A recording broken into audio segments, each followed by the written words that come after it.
Bismillahirrahmanirrahim. Selanjutnya penyematan rupiah ditutup oleh Paduka Yang Mulia Wali Nagro Aceh. Syedaralun, bak pengantin Anies Baswedan duduk di pelaminan sambil kenakan pakaian adat Aceh dan disuapi Wali Nanggro.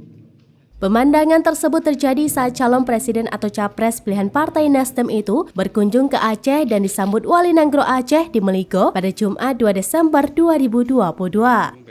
Ketika tiba, Anies langsung duduk di pelaminan dan dipesijuk sekaligus disuapi Wali Nanggro Malik Mahmud Al-Haitar.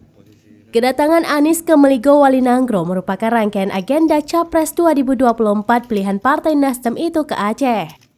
Dalam pidato singkatnya, Anies menyampaikan perhatian pada Aceh bahkan sejak saat menjabat sebagai Gubernur DKI Jakarta. Salah satunya terkait pembugaran Sultan terakhir Aceh, yakni Sultan Muhammad Alaidin Daud Shah di TPU Utan Kayu Rawamangun, Jakarta Timur pada akhir 2021 lalu.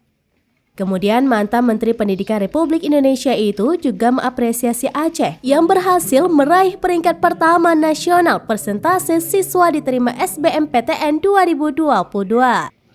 Dalam pidatonya, Anies menyampaikan tujuan hadir ke Aceh untuk meneruskan silaturahmi. Menurut mantan Gubernur DKI Jakarta itu, perdamaian dan kedamaian tidak hanya ditandai dengan tiadanya konflik atau kekerasan. Capres 2024 pilihan Partai Nasdem itu juga menyampaikan terima kasih atas sambutan yang diberikan Wali Nanggro. Kasih lagi suasana ya. Posisi panas terlalu.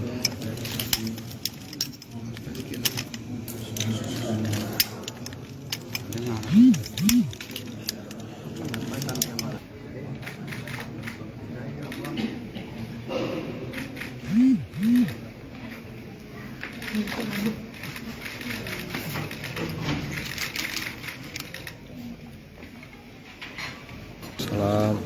Terekam sana. Gambar kamu baik banget. Soalnya kenapa?